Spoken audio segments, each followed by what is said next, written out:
Hello everyone, कैसे हैं आप सभी लोग। आप सभी का स्वागत है आपके अपने इस प्यारे से PWIT जेम NCSNet चैनल में और मैं हूं आपका अपना संजय सर। तो आज हम स्टार्ट करने जा रहे हैं कॉम्प्लेक्स एनालिसिस का लेक्चर नंबर 2 और इसके अंदर हम जो टॉपिक्स होगा हमारा वो है algebra of complex number part 2। और पार्ट 1 में हमने जो टॉपिक्स पढ़े थे वो थे कि कॉम्प्लेक्स नंबर क्या होता है, उसका ओरिजिन किस तरीके से हुआ, यानी कि कॉम्प्लेक्स नंबर का ओरिजिन किस तरीके से हुआ। एंड उसमें हमने देखा कि कॉम्प्लेक्स नंबर को आप ग्राफिकली किस तरीके से रिप्रेजेंट करते हो, और साथ के साथ हमने देखा था कि दो कॉम्प्लेक्स नंबर का एडिशन एंड मल्टीप्लीकेशन किस तरीके से होता है और उनको ग्राफिकली किस तरीके से आप रिप्रेजेंट करते हो। यह था आपका पार्ट 1 में। अब हम बात करते हैं कि हम पार्ट 1 2 में क्या सब टॉपिक्स कवर करने जा रहे हैं। तो पार्ट 2 में हम जो सब टॉपिक्स कवर करेंगे वो आपके हैं first polar representation of complex number, यानी कि किसी कॉम्प्लेक्स नंबर की पोलर फॉर्म क्या होती है, उसको आप पोलर फॉर्म में किस तरीके से रिप्रेजेंट करोगे, ये हम आज के लेक्चर में जानेंगे। And second, argument of a complex number, यानी कि किसी कॉम्प्लेक्स नंबर का आर्गुमेंट क्या होता है, राइट। आर्गुमेंट को हम जनरल आर्गुमेंट भी कह सकते हैं। And third, principal argument of a complex number, यानी कि किसी कॉम्प्लेक्स नंबर का प्रिंसिपल आर्गुमेंट क्या होता है, राइट। प्रिंसिपल आर्गुमेंट, तो ये जो आर्गुमेंट है और प्रिंसिपल आर्गुमेंट है, इन दोनों में डिफरेंस है। वो क्या डिफरेंस है वो हम अपने आज के लेक्चर में जानेंगे, राइट। और इनको किस तरीके से हम फाइंड करते हैं वो भी हम अपने आज के लेक्चर में जानेंगे। तो चलिए स्टार्ट करते हैं हम अपना आज का लेक्चर। तो आपका फर्स्ट टॉपिक है polar representation of complex number. देखिए यहां पर हमने एक अगेन हम पहले जियोमेट्रिकली देखते हैं थोड़ा। ये था आपका एक्स वाई प्लेन या कहो कॉम्प्लेक्स प्लेन। यहां पर आपका x है और यहां पर आपका y है, राइट। दिस, तो दिस इज द पॉइंट। तो ये पॉइंट है आपका, राइट। ये क्या है आपका z है, z equal to x plus iota y। तो इसका डिस्टेंस कितना है यहां से y, क्योंकि ये y है यहां पर, और यहां पर ये क्या है x है, तो इसका डिस्टेंस क्या हो गया यहां से x हो गया। क्लियर। तो बेस कितना हुआ x, ये कितना हुआ y, हाइपोटेन्यूज कितना आया था मॉड ऑफ z, क्या आया था मॉड ऑफ z। उसको मैं रिप्रेजेंट कर रहा हूं r से।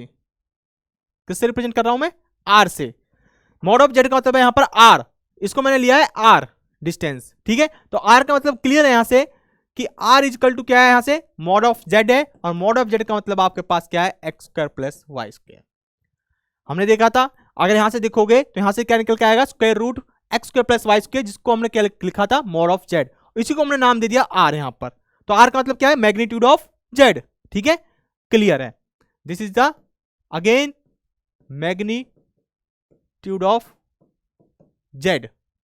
ओके, अब हम ध्यान से देखें तो ये एक आपके पास क्या बन रहा है, एक तरीके से ट्रायंगल बन रहा है, राइट। अगर मैं इसमें एंगल लूं इस तरीके से पॉजिटिव डायरेक्शन में, दिस इज द थीटा, तो क्या है ये एक एंगल है किसके बीच में, ये जो पॉइंट है आपका ओरिजिन और ये जेड पॉइंट, इन दोनों पॉइंट के बीच में जो लाइन है, और ये एक्स एक्सिस है, तो इनके बीच का क्या है ये, और कैसा है पॉजिटिव एक्स एक्सिस है, कैसा पॉजिटिव एक्स एक्सिस। और इन दो पॉइंट के बीच में जो लाइन ज्वाइनिंग आएगी, इन दो पॉइंट को ज्वाइन करोगे आप, इनको यहां से एक लाइन आएगी, राइट, लाइन सीगमेंट आएगा। तो इस लाइन जो आ रही है और ये एक्स एक्सिस में पॉजिटिव एक्स एक्सिस के बीच का क्या है, ये एंगल है। अगर आप देखो इसको एंटी क्लॉकवाइज ले रहे हो तो इसका क्या बोलते हो आप पॉजिटिव एंगल, ठीक है, पॉजिटिव थीटा। अगर इसको नीचे लोगे तो ये कैसा आएगा, अगर क्लॉकवाइज लोगे तो माइनस थीटा रिप्रेजेंट करेंगे, ठीक है। तो ये आपका काउंटर क्लॉकवाइज यानी कि पॉजिटिव एंगल है ये, ठीक है। तो इसमें कैसे करोगे, अगर आप इसमें अप्लाई करो रूल, क्या होता है आपका x इजकल टू, एक्स की वैल्यू आप चेक करो बेस, तो यहां पर आप क्या कर रहे हो बेस चेक कर रहे हो, x इजकल टू, इसको आप लिख सकते हो r cos थीटा। कैसे तरीके से देखो, यहां पर आप यूज कर सकते हो एक रूल आपने पढ़ा होगा,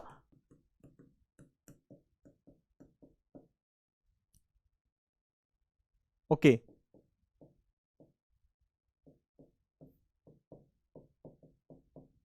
दिस, ये रूल है, ठीक है।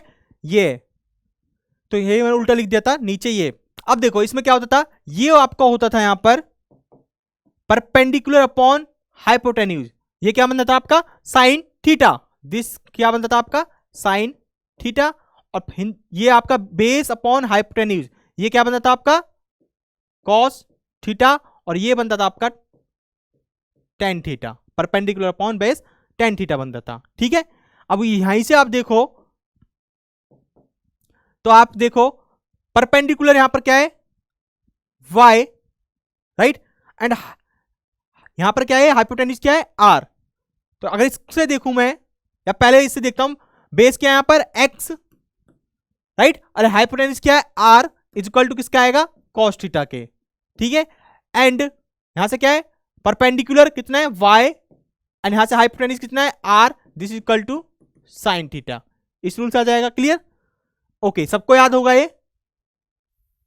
इसको कैसे बोलते हैं, इसको मैं अभी बताता हूं कैसे बोलते हैं। पीबीपी यानी कि पंडित बद्री प्रसाद हर हर बोल, इसको इस तरीके से याद करते हैं शॉर्ट फॉर्म में, पंडित बद्री प्रसाद हर हर बोल, इस तरीके से हम इसको याद करते हैं, ठीक है। अब जो मैंने वो लिखा था, मैंने एक और लिखा था यहां पर, ये हिंदी मीडियम में यूज होता है। ये क्या कहां यूज होता है, हिंदी मीडियम में, लाल बटा कका, लाल बटे कका। यहां पर एल का मतलब क्या है, लंब, ए का मतलब क्या है, आधार, के का मतलब क्या है, कर्ण, ठीक है। ये हिंदी में इसको बोलते हैं लाल बटा कका, ठीक है। और उसमें बोलते हैं पंडित बद्री प्रसाद हर हर बोल, इस तरीके से इसको याद करते हैं। चलिए, ये आ गया। अब यहां से देखो क्या हो रहा है, अगर यहां से देखूं मैं ध्यान से, एक्स की वैल्यू आएगी तो क्या आएगी, r cos theta, y equal to आएगा आपके पास आर साइन थीटा, क्लियर। तो जो एक्स की वैल्यू आई है वो आर कॉस थीटा, वाई की वैल्यू आर साइन थीटा। तो मैं इस जेड को किस तरीके से लिख सकता हूं, तो जेड इक्वल टू आपका था x plus iota y, x की जगह क्या आ जाएगा आपका r cos theta, plus y की जगह आ गया आपका आर साइन थीटा। तो देखो आर इधर भी कॉमन, तो यहां से क्या बचा, cos theta plus iota sine theta, iota sine theta. अब आपको पता है इसको रिप्रेजेंट एक्सपोनेंशियल कर सकते हो आप। इसका मतलब क्या होता है, आर ई की power iota theta.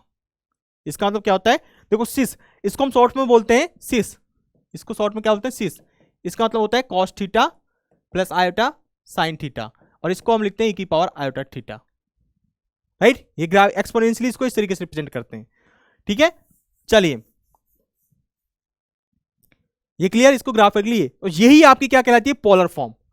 Z is equal to R E की पावर आयोटा थीटा। यहां पर आर क्या था आपका, देखो ये, यहां पर आर का मतलब क्या है, मैग्नीट्यूड। इस आर का मतलब क्या है, यहां पर देखो मॉडुलस ऑफ जेड, यानी कि इस जेड का जो मैग्नीट्यूड है वो यहां पर आर है। Z is equal to R E की power theta is the polar form. तो इसमें लिख लिए, यहां पर लिखिए Z is equal to R E की पावर थीटा, जहां पर आपको पता है आर क्या है, मैग्नीट्यूड, थीटा क्या है आपका एंगल है, राइट। यह क्या है, एंगल है, किसके बीच में, आपका जो पॉइंट होगा जेड जो होगा, उस जेड और ओरिजिन के बीच में एक लाइन आएगी, और यहां पर पॉजिटिव एक्स एक्सिस होगी, उसके बीच का क्या है, एंगल को रिप्रेजेंट कर रहा है। इसको हम बोलते हैं आर्गुमेंट ऑफ जेड। इस थीटा को क्या बोलते हैं हम, argument of z. This is argument of Z is equal to theta. Theta को बोलते हैं हम इस जेड जो कॉम्प्लेक्स नंबर है उसका आर्गुमेंट, क्लियर, इसको आर्गुमेंट बोलते हैं। अभी मैं इसको लिखवाऊंगा, तो यहां पर लिख लो Z is equal to R की power theta is a polar form is a polar form of a complex number, is a polar form of a complex number z is equal to x plus iota y। Complex number क्या है आपके पास, z is equal to x plus iota y, ठीक है। where r is equal to x square plus y square and theta is equal to tan inverse y upon x। Theta क्या होता है, tan inverse y upon x। कैसे होगा देखो, tan theta क्या होता है, मैंने अभी आपको रूल बताया था, तो वहां से tan थीटा देखोगे तो आपका था वो क्या था, पंडित बद्री प्रसाद हर हर बोल, दिस, क्लियर। अब देखो tan थीटा आपका लास्ट वाला था, परपेंडिकुलर क्या है यहां पर, y, बेस क्या आपका x is equal to tan theta, हमें थीटा चाहिए था ये, और थीटा यहां से क्या आएगा, दिस थीटा इधर जाएगा तो tan इनवर्स हो जाएगा ये, tan inverse y upon x, this theta is equal to tan inverse y upon x। तो ये आपका आर्गुमेंट होता है, क्लियर। तो theta is equal to tan inverse y upon x, तो ये क्लियर है आपको, and theta is equal to tan inverse y upon x। This is the polar form, जहां पर r आपको क्या है, this square root of this, and theta is equal to this, okay. अब तो ये तो हो गया आपके पास complex number in polar form. अब यहां पर आर्गुमेंट ऑफ जेड आया, ये क्या है, तो यहां पर लिखिए argument of Z definition,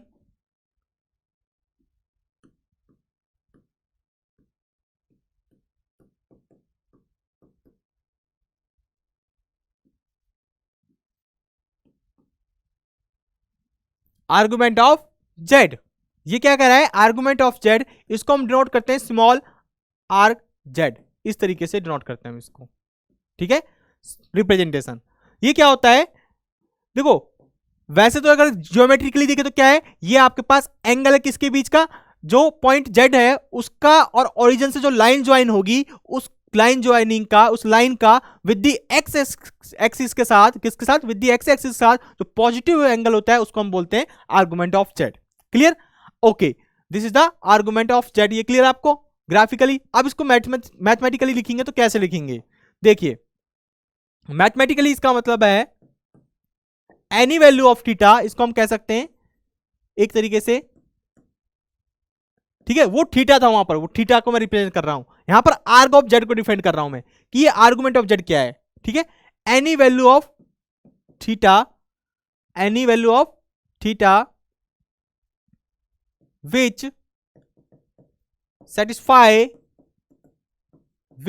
satisfy x is equal to r cos theta, y is equal to r sin theta, x is equal to r cos theta, y is equal to r sin theta, is called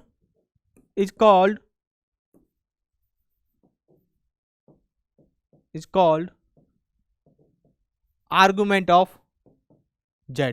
It's called argument of z. This is called argument of z, and it is denoted by, and it is denoted by arc of z. This is the argument of z.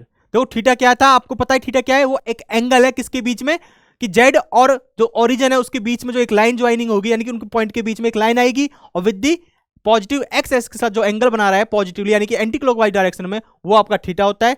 और theta की वो सारी values, वो होता है आपका theta, और theta की वो सारी वैल्यूज किसकी, any value of theta which satisfy this, जो इसको सेटिस्फाई कर दे, थीटा की चाहे कुछ भी वैल्यू हो, वो थीटा अपने आप में क्या कहलाएगा, आर्गुमेंट ऑफ जेड कहलाएगा, और उसको रिप्रेजेंट करेंगे आर्ग ऑफ जेड से।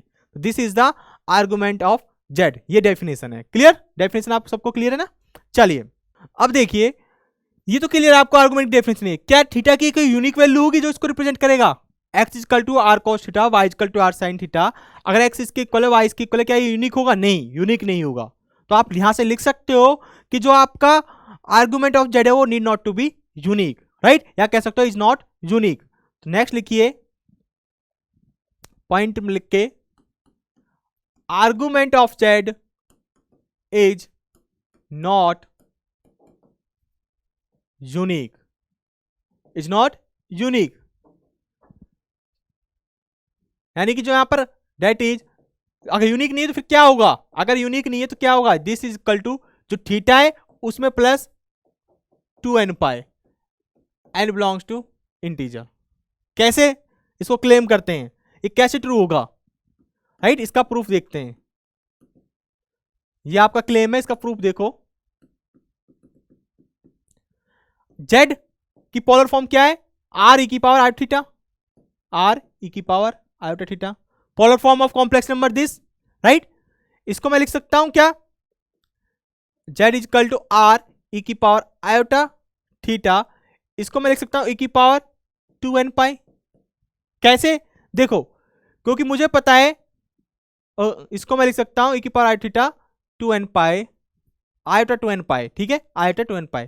कैसे, क्योंकि e की पावर आयोटा 2n पाई लिखूंगा, इसका मतलब क्या होगा, cos 2n pi plus iota sine 2n पाई, ये होगा।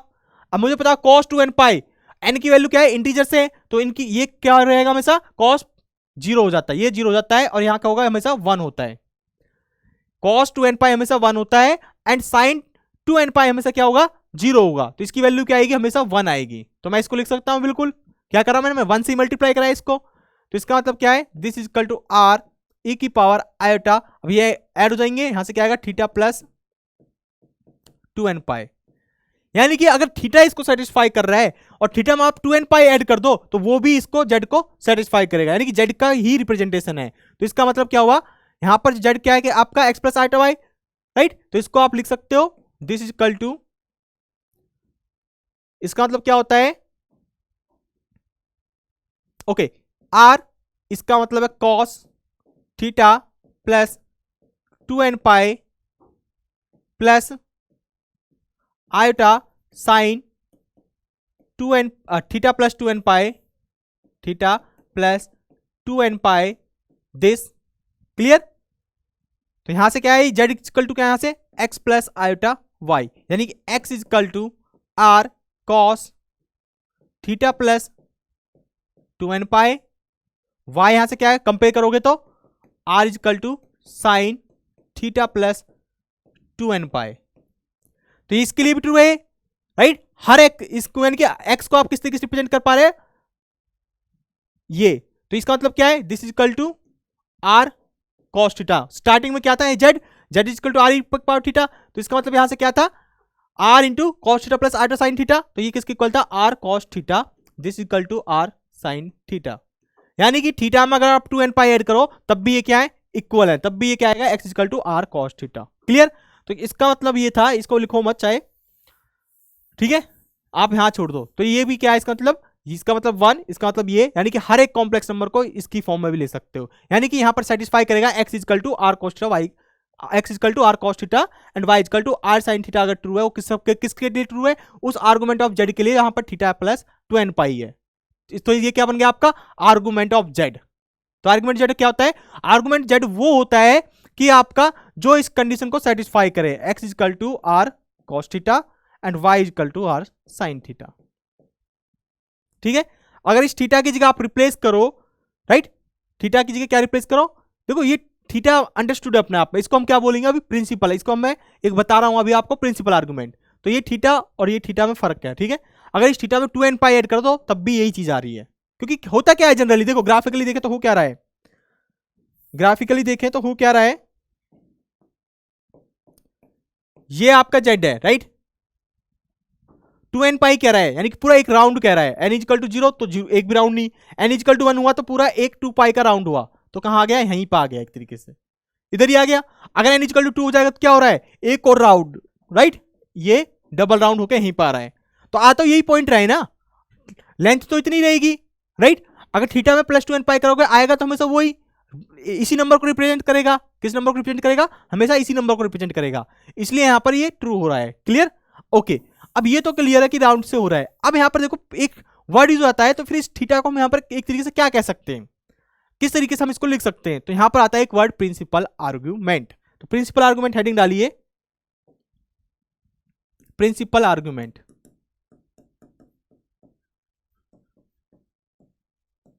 Principal argument.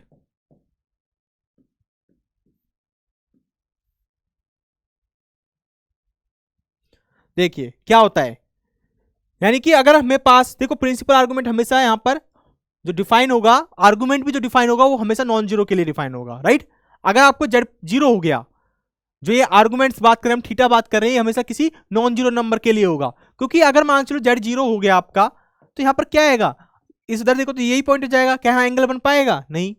अगर आप देखो तो थीटा क्या होता था आपके पास, tan inverse y upon X, तो ये क्या हो जाएगा, यहां से 0/0 फॉर्म आ जाएगी, तो ये डिफाइन नहीं होगा। तो हमेशा नॉन जीरो के लिए डिफाइन होगा, ये ध्यान रखना है आपको, हमेशा नॉन जीरो के लिए डिफाइन होगा। तो यहां से लिखना है, क्लियर है यहां पर कि आपके पास क्या होगा, for any z is not equal to 0 the value of argument of z that the value of argument of z that lies minus pi to pi, open interval minus pi and pi पर close interval. अगर इसमें lie कर जाता है, the value of argument of z that lies minus pi to pi is called principal argument, is called principal argument, is called principal argument of z, किसका कहेंगे, जेड का प्रिंसिपल आर्गुमेंट होगा। It is denoted by, it is denoted by, और किससे denote करेंगे इसको हम डिनोट करेंगे capital A R G, this argument of Z. वहां स्मॉल ए आर जी था आर्गुमेंट, और प्रिंसिपल आर्गुमेंट में कैपिटल ए आ जाएगा, तो आर्गुमेंट ऑफ जेड, तो इसको डिनोट करेंगे हम प्रिंसिपल आर्गुमेंट को आर्गुमेंट ऑफ जेड से। This is the principal argument. कैसा कि थीटा की वो वैल्यू जो माइनस पाई और पाई के बीच में आ जाए उसको हम क्या बोलेंगे, उसको हम बोलेंगे, यानी कि आर्गुमेंट वो जिसकी वैल्यूज माइनस पाई पाई के बीच में आ जाए उसको हम कह लेंगे प्रिंसिपल आर्गुमेंट। अब यहां से क्या निकल के आएगा, अगर इसको प्रिंसिपल आर्गुमेंट कह रहे हैं तो यहां से क्या हो गया आपके पास, that is argument of Z is equal to principal argument of Z plus 2n pi, right. उस थीटा को मैंने क्या कर दिया, रिस्ट्रिक्ट कर दिया कि जो थीटा है वो किसके बीच में, माइनस पाई से पाई के बीच में। तो यहां पर क्लियर है अपना कि जो आर्गुमेंट ऑफ जेड है वो माइनस पाई से पाई के बीच में होता है, जहां पर पाई इंक्लूड होता है। तो वो थीटा अगर माइनस पाई पाई के बीच में जाए तो क्या हो जाता है, प्रिंसिपल आर्गुमेंट, और उसमें 2n पाई ऐड कर दो वो सारे आर्गुमेंट ऑफ जेड आ जाते हैं कि जो उस कंडीशन को सेटिस्फाई कर रहे हैं, x equal to r cos theta, y equal to r sine theta. ठीक है, this is the principal argument, this is the principal argument, this is the argument. Clear, चलिए ये हो गया। देखिए इसको हम और लिख सकते हैं, यानी कि आर्गुमेंट ऑफ जेड को मैं डिफाइन कर सकता हूं, दिस इज द सेट, क्योंकि इसके अंदर क्या आएंगे, क्योंकि ये यूनिक तो होता नहीं है, इसके अंदर आएंगे, लेकिन आर्गुमेंट ऑफ जेड आपका यूनिक होता है, this argument of Z unique, right. Argument of Z plus 2n pi such that n belongs to integer where minus pi, argument of Z कहां होगा, argument of Z minus pi से पाई के बीच में, जहां पर पाई इंक्लूड होगा, राइट। ये चीज था यहां पर दिस, तो आर्गुमेंट ऑफ जेड में वो सारे ये आ जाएंगे, राइट। क्लियर, ओके, तो इसको मैं हटा देता हूं, तो ये आपका दिस हुआ प्रिंसिपल आर्गुमेंट, यानी आर्गुमेंट के पास ये चीज होंगी। चलिए अब यहां पर कुछ प्रॉपर्टी है, ठीक है, प्रिंसिपल आर्गुमेंट हो गया। अब यहां पर लिखिए, देखो मैंने आपको बताया था कि ओरिजिन पर क्या आपका आर्गुमेंट डिफाइन नहीं होगा, तो वो चीजें यहां पर लिख लीजिए कुछ पॉइंट्स में, तो यहां पर लिखिए, पॉइंट्स में लिखिए, if z is equal to 0 then argument cannot be defined। जब आर्गुमेंट डिफाइन नहीं है तो प्रिंसिपल भी डिफाइन नहीं होगा, right, principal argument, then argument can not be defined. Okay, argument define नहीं है या कह सकते हो इज नॉट डिफाइंड या can not be defined. Okay, अब यहां से कहते हैं अगर पोलर क्या पोलर रिप्रेजेंटेशन फॉर्म है, रिप्रेजेंट पोलर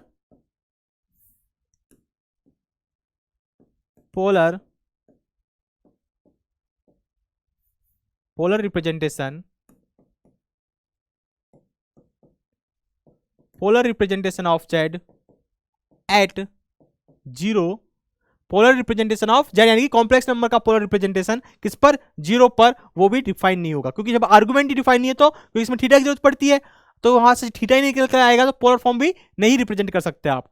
तो polar representation of z at equal to 0 is not defined, is not defined, right, is not defined.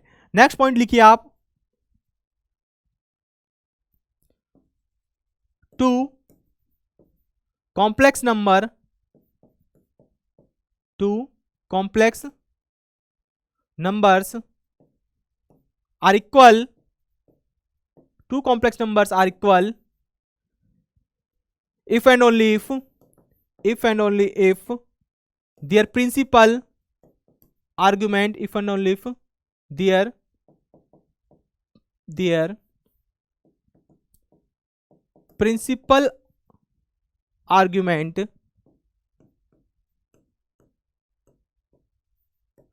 if their principal argument यानी कि arg of z and modulus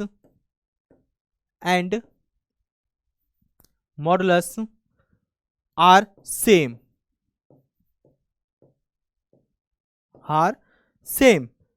ये था आपका, right. ये कुछ points है, अगर z इक्वल टू 0 है तो principal argument is not be defined, is not defined, can not be की जगह लिख लो is not defined, right, defined नहीं है वहां, इज नॉट डिफाइंड।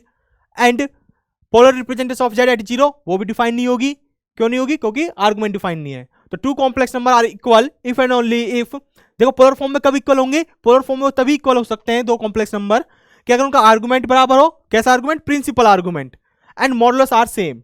तो तब हम कह सकते हैं जो पोलर फॉर्म में है दो कॉम्प्लेक्स नंबर वो इक्वल है अगर उनका मैग्नीट्यूड यानी कि r1 इक्वल टू r2 है एंड θ1 इक्वल टू θ2 है, और θ1 θ2 यहां पर क्या है? आपके प्रिंसिपल आर्गुमेंट है। ठीक है, तब आप कह सकते हो दो कॉम्प्लेक्स नंबर इक्वल है। क्लियर? ये चलिए, अब ये तो हो गया आपका आर्गुमेंट की बात। अब आप आर्गुमेंट डिफाइन कैसे करोगे? राइट, आर्गुमेंट को कैलकुलेट कैसे करोगे? देखिए, तो नेक्स्ट है आपका आर्गुमेंट ऑफ कॉम्प्लेक्स नंबर, मैंने आपको पहले बता दिया है। अब इसको हम कैलकुलेट कैसे करेंगे, फाइंड कैसे करेंगे किसी कॉम्प्लेक्स नंबर का कि प्रिंसिपल आर्गुमेंट क्या है। राइट, यहां पर क्या है? प्रिंसिपल आर्गुमेंट है, ये ध्यान देना। This is the principal argument. देखिए, मैं यहां पर आपके पास एक XY प्लेन यानी कॉम्प्लेक्स प्लेन डिफाइन करता हूं। ठीक है, दिस अगर मान के चलो यहां पर आपका कोई कॉम्प्लेक्स नंबर है किस पर? इस रियल एक्सिस पर। This is the real axis, this is the imaginary axis. अगर आपका कोई भी कॉम्प्लेक्स नंबर इस रियल एक्सिस पे है तो हमेशा क्या आएगा आपका पास? देखो थीटा क्या होता था?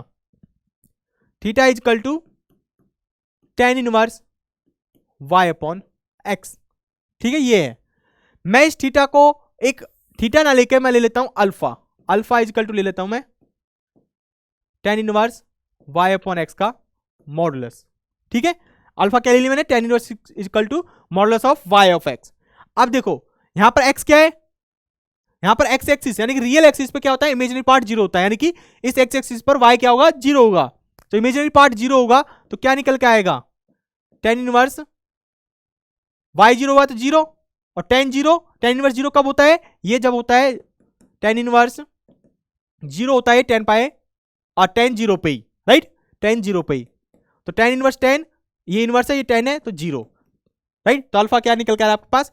प्रिंसिपल, यानी कि ये प्रिंसिपल आर्गुमेंट है आपका एक तरीके से। Argument, argument of Z. ठीक है, आर्गुमेंट ऑफ जेड कह रहे हैं हम tan inverse y upon x। Clear? ये चलो y upon x, y positive, यहां पर क्या है? इस साइड है, यहां पर y जीरो था, x आपका पॉजिटिव है। क्लियर? x क्या है? यहां पर पॉजिटिव है। दिस ये आया, तो यहां पर क्या है आपके पास? आर्गुमेंट आ रहा है यहां पर इस केस पे जीरो। तो प्रिंसिपल आर्गुमेंट यहां पर क्या आ रहा है? जीरो। तो यहां पर लिख लो आप, यहां पर प्रिंसिपल आर्गुमेंट आएगा जीरो। ओके, अगर मान चलो इस फर्स्ट क्वाड्रेंट में हो आपके पास कोई कॉम्प्लेक्स नंबर यहां पर है तो यहां प्रिंसिपल आर्गुमेंट कितना होगा? देखो ये क्या है? x positive y positive, x positive है y पॉजिटिव है, तो ये क्या हुआ आपका? tan inverse y upon x। ठीक है, tan inverse y upon x। तो ये हो गया आपका यहां पर principal argument tan inverse y upon x। This is the principal argument tan inverse y upon x। Okay, clear? यही हो जाएगा बिल्कुल, क्योंकि y भी पॉजिटिव है x भी पॉजिटिव। फर्स्ट क्वाड्रेंट में जो x की वैल्यू आएगी वो यहां पर क्या हो जाएगा? Principal argument. अगर आपका यहां पर होता है, यहां पर क्या होता है? इमेजिनरी पार्ट है, इमेजिनरी एक्सिस है, तो यहां पर रियल पार्ट क्या हो जाएगा? जीरो हो जाएगा, यानी कि x क्या हो जाएगा? जीरो। अब ये जीरो कब होता है? अगर tan इनवर्स नीचे वाला जीरो हो गया और y कैसा यहां पर? पॉजिटिव, ये पॉजिटिव है। राइट, तो यहां पर हो गया ये आपके पास इंफिनिटी।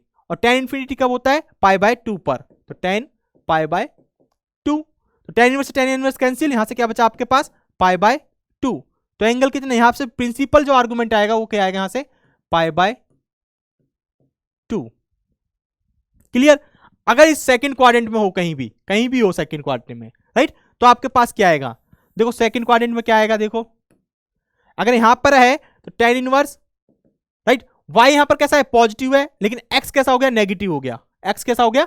नेगेटिव। तो यहां माइनस x आएगा तो वो बाहर चला जाएगा, x को मैं नेगेटिव लेके चल रहा हूं। राइट, तो मैंने यहां मॉड लगा दिया।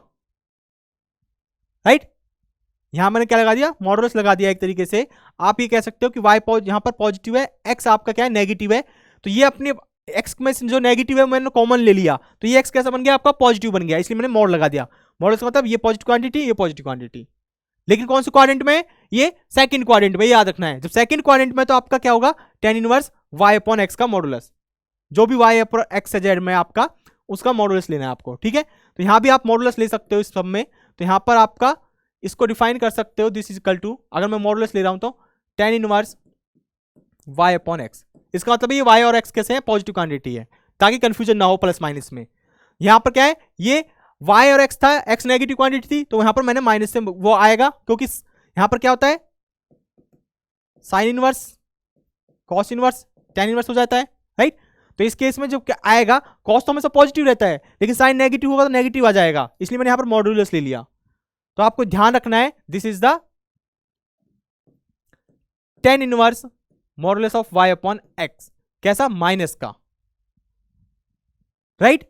ओके, इस केस में जो आएगा ये नेगेटिव का आया, लेकिन जो बाहर भी जा सकता है, इसको आपको हमेशा इसमें मानना है पाई माइनस, ठीक है। इसमें जो आप मानोगे प्रिंसिपल आर्गुमेंट को, वो मानोगे pi minus tan inverse y upon x. क्या मानोगे, pi minus tan inverse y upon x, right. इस क्वाड्रेंट में ये मानोगे। चलिए सिमिलरली इसमें क्या मानोगे आप, इसका उल्टा हो जाएगा। अगर यहां पर है तो यहां पर हो जाएगा आपका माइनस के पाई, इसकी क्योंकि इसकी इमेज देखोगे, इसकी इमेज किस पर देख रहे हो, एक्स एक्सिस पर, तो क्या हो जाएगा रिवर्स, तो पाई का minus pi this plus tan inverse y modulus of y upon x, ठीक है। ये मान के चलो, ये याद कर लेना, एक ऐसे ही आता है, आप फाइंड कर सकते हो कभी भी, ठीक है। ओके, यहां पर होगा तो क्या होगा, यहां पर क्या होगा, देखो यहां पर क्या है, ये पर y0 हो जाएगा, अगेन y0, लेकिन x कैसा है, यहां पर x आपका यहां पर नेगेटिव है, तो y0 x नेगेटिव है, तो यहां पर हमेशा ये पाई आएगा, क्या आएगा, देयर इज पाई, तो यहां पर प्रिंसिपल आर्गुमेंट होगा पाई, क्या होगा, पाई होगा। और यहां पर क्या होगा, इसकी इनवर्स इमेज, तो वो क्या हो जाएगी, माइनस के ten inverse modulus of y upon x. This is the our principal argument in each quadrant and the x axis पर, एक्सिस x axis पर, y axis पर, नेगेटिव x axis पर, नेगेटिव y axis पर। तो ये अब इसको हम देखो हम लिखेंगे कैसे, तो इसको मैं डिफाइन करूं, देखो मैंने पहले ग्राफिकली इसलिए बता दी, क्वाड्रेंट वाइज याद रहते हैं, ठीक है, इसका रूल यही है। अब कैसे डिफाइन करोगे, आर्गुमेंट ऑफ z, देखो फर्स्ट में क्या हो रहा था, x आपका कैसा है यहां पर, greater than zero, right, x greater than zero है यहां पर, y क्या है आपका, y है यहां पर, y क्या है यहां पर, जीरो। तो प्रिंसिप यहां पर आर्गुमेंट कितना आ रहा था आपका, आर्गुमेंट आ रहा था आपका इस केस में जीरो, क्लियर। ओके, यहां पर देखते हैं सेकंड में, x क्या है, ग्रेटर देन जीरो, y क्या है यहां पर, ग्रेटर देन जीरो, तो क्या आपका आ रहा था, tan inverse mod of y upon x, क्योंकि पॉजिटिव y भी और x भी पॉजिटिव है, तो मॉडुलस का कोई फर्क नहीं पड़ेगा, मॉडुलस यहां से हटा सकते हो जब x greater than zero, y greater than zero है, ठीक है। थर्ड यहां पर क्या देखो, x क्या हो रहा है यहां पर, जीरो, और y क्या है यहां पर, ग्रेटर देन जीरो, इस वाली पर, ठीक है, क्योंकि जीरो जीरो पे तो डिफाइन ही नहीं है। चलिए, तो y ग्रेटर देन जीरो, तो यहां से क्या आएगा, पाई बाय टू। अब क्या हो रहा है, इस क्वाड्रेंट में x कैसा है, नेगेटिव, और y कैसा है आपका, पॉजिटिव, तो क्या होगा यहां से, पाई minus tan inverse modulus of y upon x, ठीक है, ये बन जाएगा। क्योंकि हमें ना पाई, माइनस पाई और पाई के बीच में चाहिए, जब यहां पर से निकालोगे ना, वो हमेशा क्या हो जाएगा, पाई से ज्यादा हो जाएगा, तो उसको आपको पाई में से सेपरेट करना पड़ेगा, ताकि उसकी रेंज में आ जाए प्रिंसिपल आर्गुमेंट, माइनस पाई से पाई के बीच में, ठीक है, इसलिए यहां से पाई में से माइनस करते हैं उसको। चलिए अब देखिए नेक्स्ट, यहां पर क्या है, ये वाला, यहां पर केस क्या है, यहां पर x क्या है आपका, नेगेटिव, और y यहां पर क्या है, जीरो, क्लियर। तो ये क्या यहां पर क्या आ रहा है, पाई आ रहा है, यहां पर क्या हो रहा है, x आपका नेगेटिव है, y भी क्या है, x नेगेटिव, y भी नेगेटिव, तो यहां से क्या आ रहा है आपके पास, minus pi plus tan inverse pi by four, clear. Next क्या है यहां पर, दिस, अच्छा ये रह गया आपका, यहां पर क्या आएगा, देखो यहां पर क्या है, इस इमेजिनरी पार्ट पर x जीरो है, x जीरो है, और y क्या आपका, y पॉजिटिव, y नेगेटिव है, तो x जीरो है, y नेगेटिव है, तो कितना आएगा, वन बाय, एक तरीके से नेगेटिव है, नीचे जीरो है तो इन्फिनिटी बना, और लेकिन नेगेटिव की वजह से माइनस इन्फिनिटी, वो होता है माइनस पाई बाय टू पर, तो यहां आएगा minus pi by two, clear. तो यहां से आपके पास आएगा माइनस पाई बाय टू, जब आपका x नेगेटिव, x क्या है, जीरो है, और y नेगेटिव है। लास्ट बचा जब आपका x पॉजिटिव है और y आपका नेगेटिव है, तो यहां से क्या बचा आपका minus tan inverse modulus of y upon x this. ठीक है, ये आपको याद रखना है। ये केसेस है, इस तरीके से आपको देखो, इसको याद करना डिफिकल्ट था, लेकिन इसको याद करोगे इस तरीके से तो ये पॉसिबल है, राइट। तो इसको अगर ज्योमेट्रिकली देखोगे तो इस तरीके से याद रहेगा, इस तरीके से याद करना पॉसिबल नहीं है। तो क्लियर ये। अब हम फाइंड करते हैं, अब देखो क्वेश्चन करते हैं इस पे। क्वेश्चन जो आता है ना आपका नेट के अंदर, इधर ही से आता है, नेट और जेम के अंदर, राइट। किसी भी आप एग्जाम को उठाओ तो यहां से क्वेश्चन आता है। देखिए क्या है,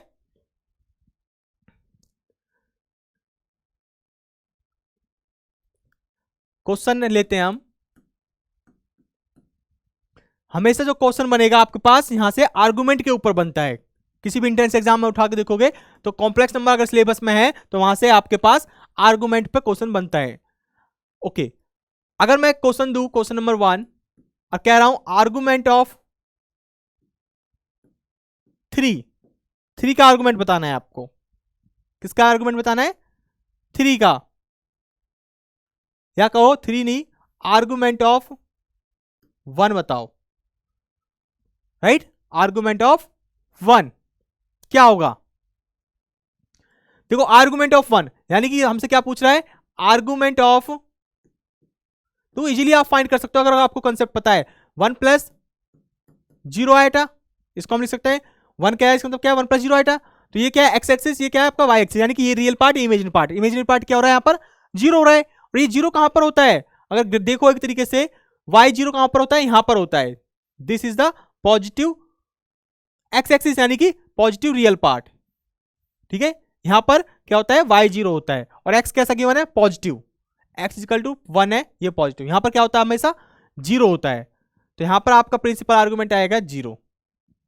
क्लियर, इस तरीके से चेक करना है आपको। और प्रूव करना हो तो आप कैसे करोगे, आर्गुमेंट ऑफ जेड क्या होता है आपके पास, tan inverse y upon X find करोगे, right. Tan inverse y upon x क्या फाइंड करोगे, tan inverse y upon X, यहां से y अपॉन एक्स, तो टेन इनवर्स y कितना है यहां पर, y 0 x1, तो ये कितना बना, टेन इनवर्स इन्फिनिटी, तो tan inverse infinity equal to, और tan inverse 0, tan inverse 0 equal to 0, इस तरीके से।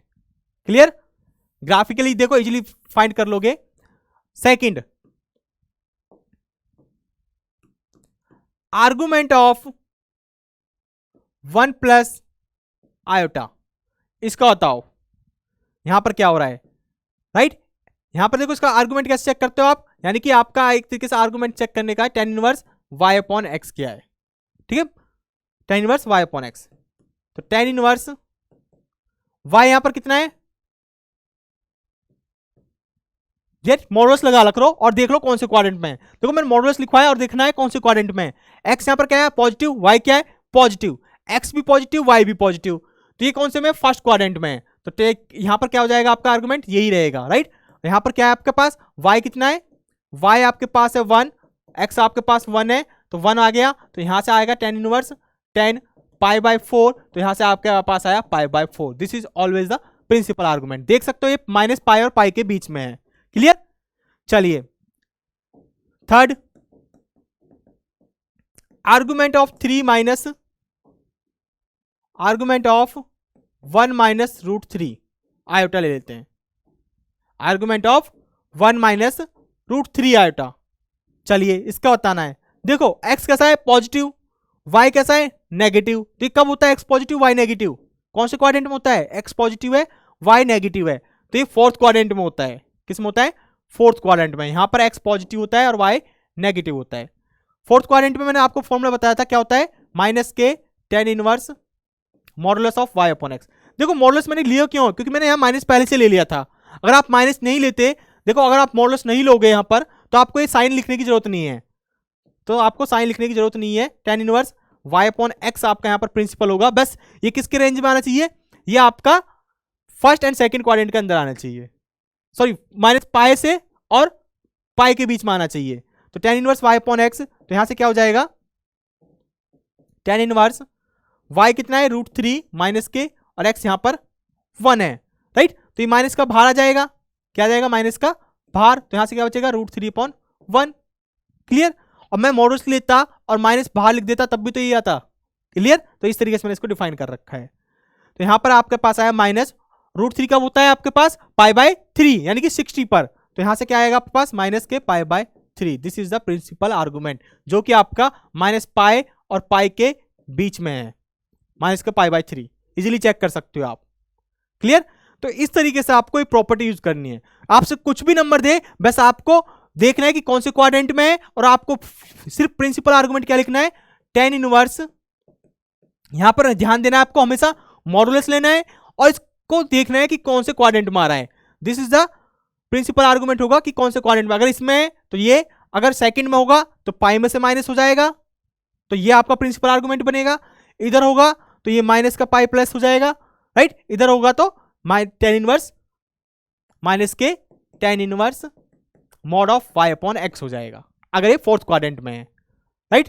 तो आपको सिर्फ याद क्या रखना है, आपको यहां पर याद रखना है सिर्फ ये स्ट्रक्चर याद होगा तो आपको ये याद होगा, और यहां से ये होता है आपका argument of z in quadrant में। तो यहां से इजीली आप प्रिंसिपल आर्गुमेंट फाइंड कर लोगे। क्लियर। चलिए, तो यहां से आप इजीली फाइंड कर सकते हो। अब बढ़ते हैं नेक्स्ट। देखो अब कुछ रिजल्ट है वो लिख लो, राइट। इसमें कुछ लिख लो, z इक्वल टू आपका क्या था r आयोटा थीटा, राइट। इस तरीके से हम पोलर फॉर्म में रिप्रेजेंट करते थे। अगर ये आपके पास मान चलो z1 है तो यहां से क्या हो जाएगा r1 θ1, एंड z2 आपके पास क्या है r2 e की पावर आयोटा θ2। दो कॉम्प्लेक्स नंबर है, इस तरीके से रिप्रेजेंट करोगे पोलर फॉर्म में।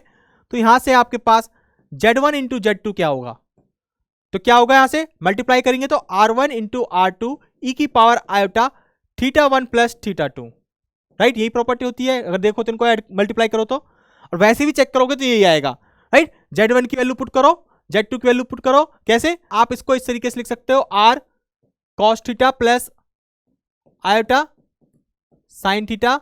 z2 को आप लिख सकते हो r2 cos θ1, ये θ1 θ2 प्लस आयोटा साइन θ2। ठीक है। अब इसकी जब मल्टीप्लाई करोगे यहां से आ सकता है, इसमें जब z1 z2 मल्टीप्लाई करोगे, ठीक है, यहां r1 r2 ये तो क्योंकि स्केलर है ये आ जाएगा बाहर, एंड cos θ1 की यहां पर होगी cos θ1 and cos θ2, right. And यहां से आएगा क्योंकि कॉम्प्लेक्स नंबर है तो यहां से आएगा minus sine θ1 sine θ2, right, plus iota cos θ1 sine θ2 plus cos θ2 sine θ1, इस तरीके से। ठीक है। अब यहां से क्या होगा, ये cos, ये फॉर्मूला होता है आपका r1 r2, यहां से होता है cos θ1 प्लस θ2, और यहां से होता है ये प्लस आयोटा साइन θ1 प्लस θ2। तो ये क्या बन गया आपके पास r1 प्लस, तो ये क्या है आपके पास आर्गुमेंट। तो यहां से इसको कैसे लिखोगे पोलर फॉर्म में, e raise to power r1 r2 e की पावर आयोटा θ1 प्लस θ2, दिस, इस तरीके से आएगा ये। ठीक है। यहां से यहां पर फॉर्मूला यूज होगा sine A plus B and cos a plus B and sine a minus A plus B, इसका फॉर्मूला यहां पर यूज होगा। क्लियर। तो यहां पर ये फॉर्मूला यूज होगा sine a plus B and cos a plus B. वो क्या होता है देखो मैं लिख देता हूं, sine a plus B equal to होता है sine a cos b plus cos a sine b, right.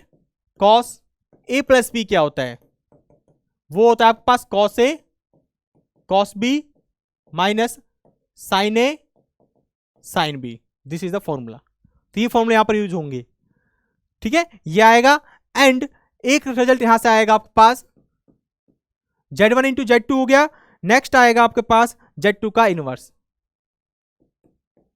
z2 inverse मतलब 1/z2, तो ये क्या हो जाएगा यहां से 1/z2 का कह रहे हैं, z1 का कहेंगे तो z। ठीक है। तो यहां पर मैं खाली z लेता हूं, z का इनवर्स, तो 1/z, इसका आएगा 1/r e की power minus iota theta. Angle कैसा हो जाएगा आपका, नेगेटिव हो जाएगा। ठीक है, नेक्स्ट पॉइंट लिखिए यहां से, Z1/Z2। ठीक है, Z1/Z2, इसकी पोलर फॉर्म कैसे लिखोगे आप, यहां से पोलर फॉर्म आएगी R1/R2 e⁻⁴ iota θ1 minus θ2, θ1 minus θ2, इस तरीके से। तो ये चीज आएंगी, आप इनको वेरीफाई कर सकते हो इसी तरीके से। ठीक है, ये अलग लगा के थीटा में कन्वर्ट करके। ठीक है, एक्सपोनेंशियल को आप लिख सकते हो किस तरीके से, e की पावर थीटा क्या लिख सकते हो, cos theta plus iota sin theta, इस तरीके से यहां लिखोगे, मल्टीप्लाई करोगे, ये वेरीफाई हो जाएंगे आपके। क्लियर, तो ये चीज आई यहां पर। ओके, ये हो गया। अब नेक्स्ट लिखो कुछ some important relation. Next heading डालो सम इंपॉर्टेंट रिलेशंस। तो इसमें लिखो फर्स्ट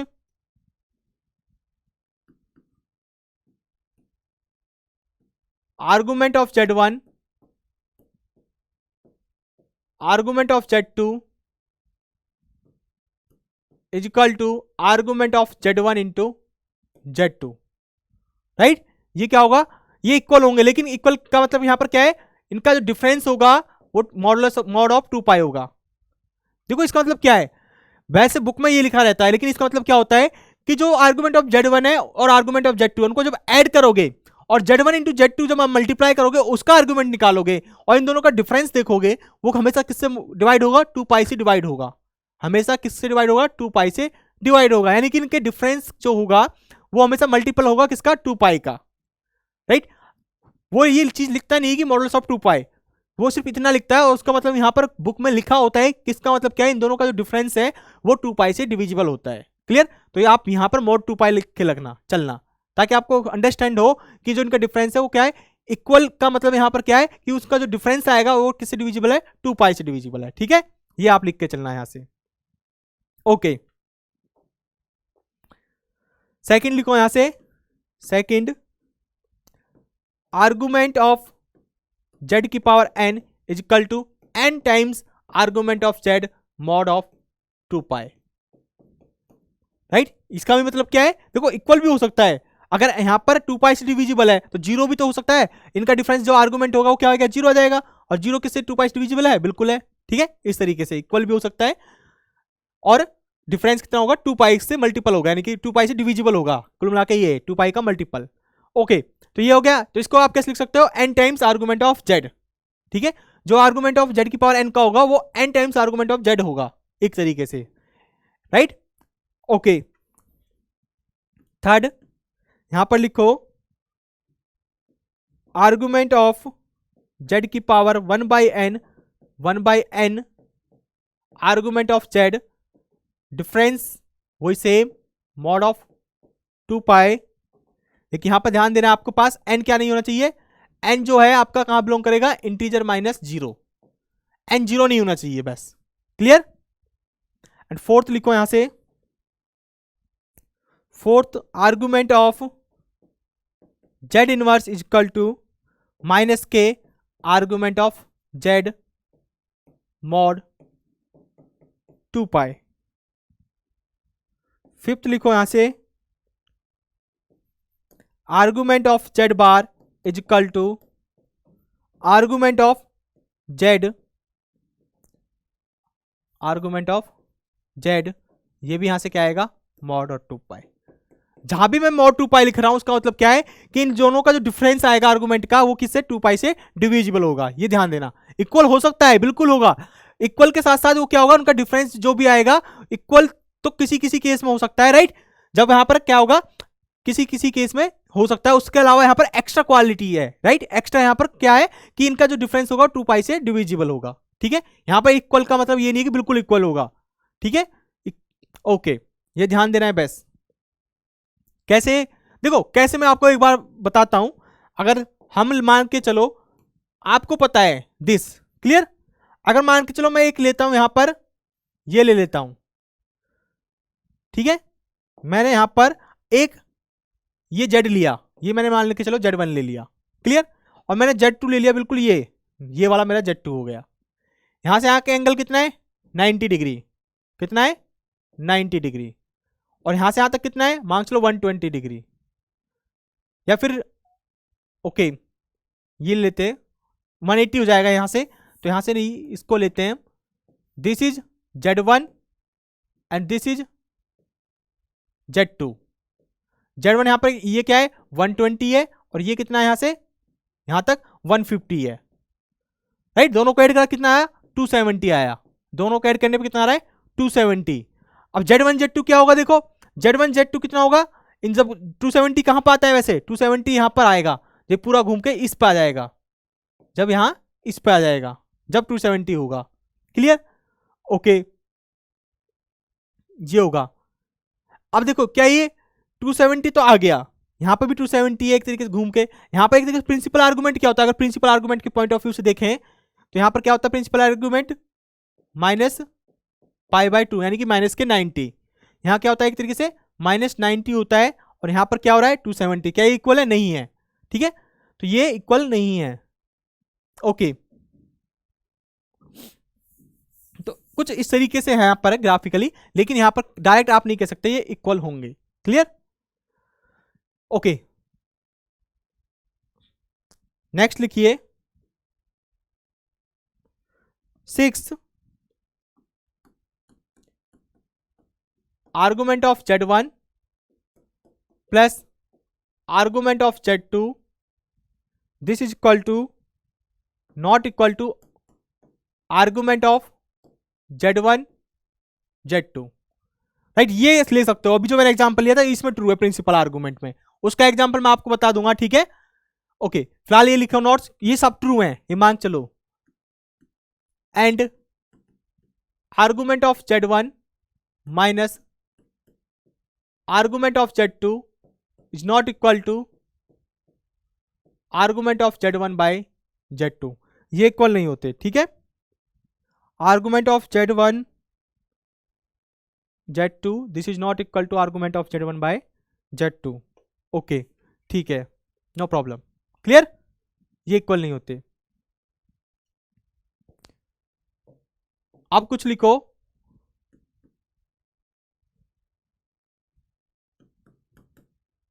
इंपॉर्टेंट प्रॉपर्टीज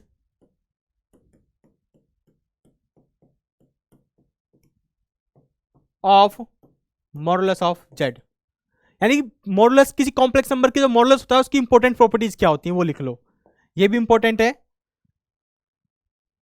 तो यहां लिख लो first modulus of Z is equal to 0 if and only if Z is equal to 0। अगर किसी कॉम्प्लेक्स नंबर का मैग्नीट्यूड 0 है तो उसका मतलब क्या है, वो कॉम्प्लेक्स नंबर अपने आप में क्या होगा 0 होगा, ठीक है। फर्स्ट प्रॉपर्टी ये। सेकंड प्रॉपर्टी हमने एक पढ़ी थी modulus of Z is equal to modulus of minus Z is equal to modulus of Z bar, ये मैग्नीट्यूड सेम होता था, राइट, ये हमने पढ़ चुके, ओके। थर्ड एक और है मॉडुलस ऑफ Z का स्क्वायर, ये होता है आपका Z इंटू Z बार, ये आप वेरीफाई कर सकते हो। मॉडुलस ऑफ Z का जो स्क्वायर होता है वो किसके बराबर है Z इंटू Z बार, ये आप वेरीफाई कर सकते हो। देखो कैसे, Z क्या है आपका x plus iota Y, Z bar क्या है आपका x माइनस आयोटा वाई, ठीक है। अब Z इंटू Z बार करो, क्या आएगा यहां से Z इंटू Z बार, मल्टीप्लाई करनी है तो आपको पता है किस तरीके से होगा, x into X square minus Y square plus iota, यहां से आएगा एक्स वाई, यहां से आएगा एक्स वाई, एंड यहां से आएगा आपके पास okay iota, this is minus X Y and this is plus X Y.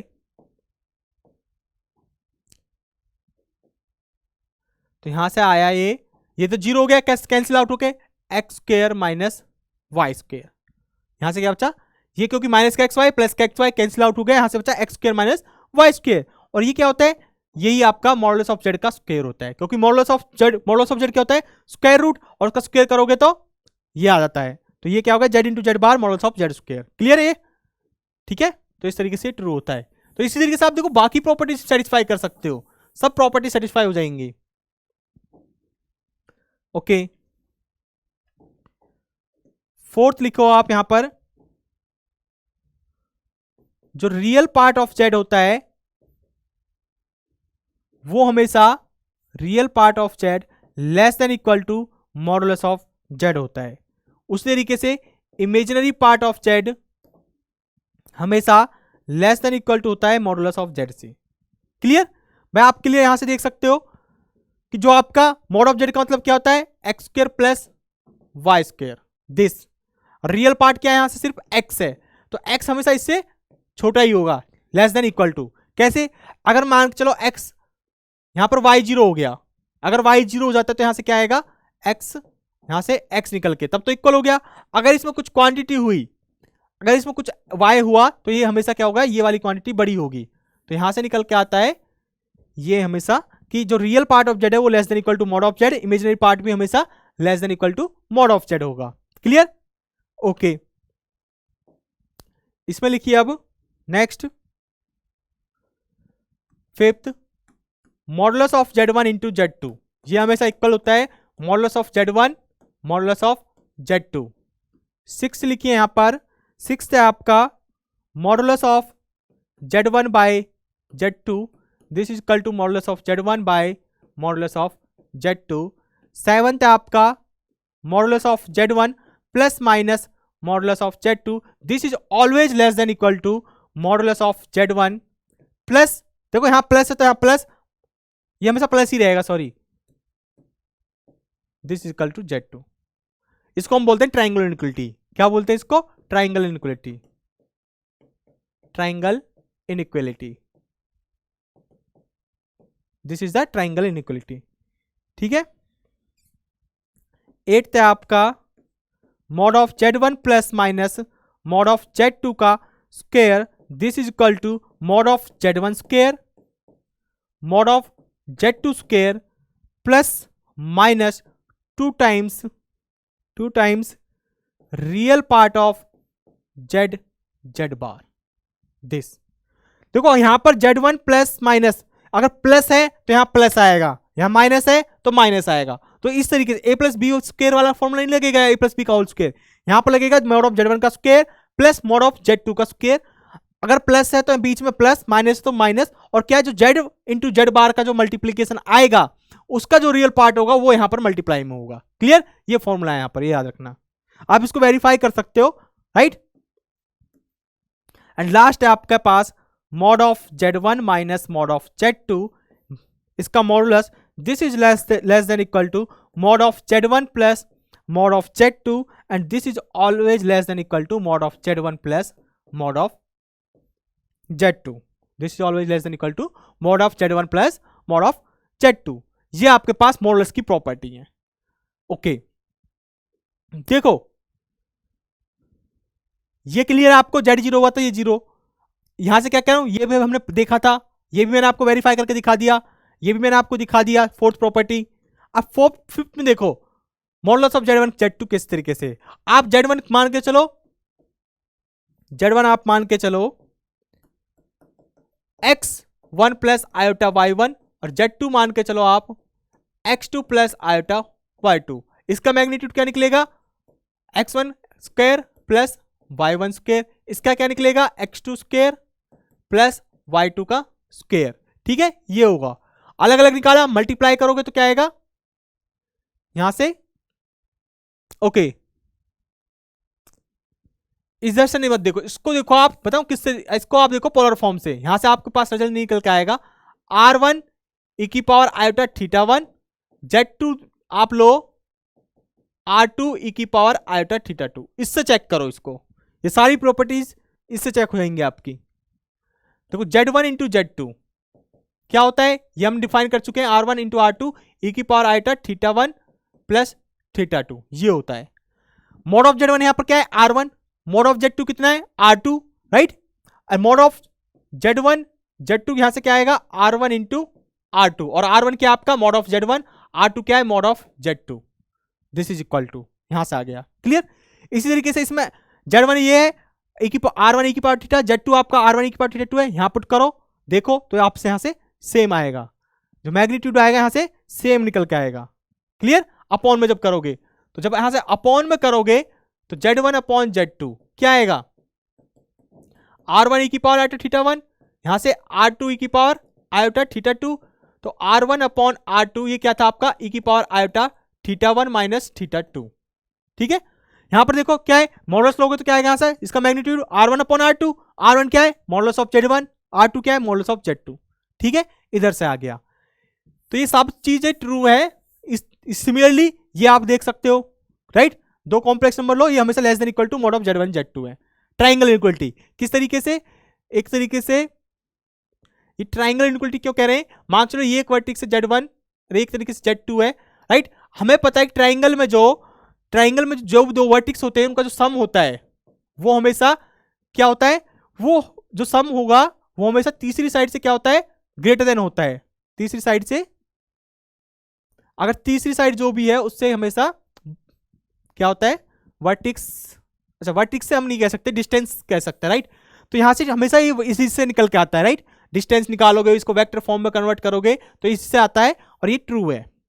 Clear? ये भी ट्रू है, ये भी ट्रू है। तो ये आपको ये याद करके रखनी ताकि ये आने वाले टाइम में यूज होंगी। ठीक है, चलिए अब देखिए यहां पर जो ये आर्गुमेंट्स थे ये भी ट्रू है सारे, तो ये सारी प्रॉपर्टीज आपको याद करनी है।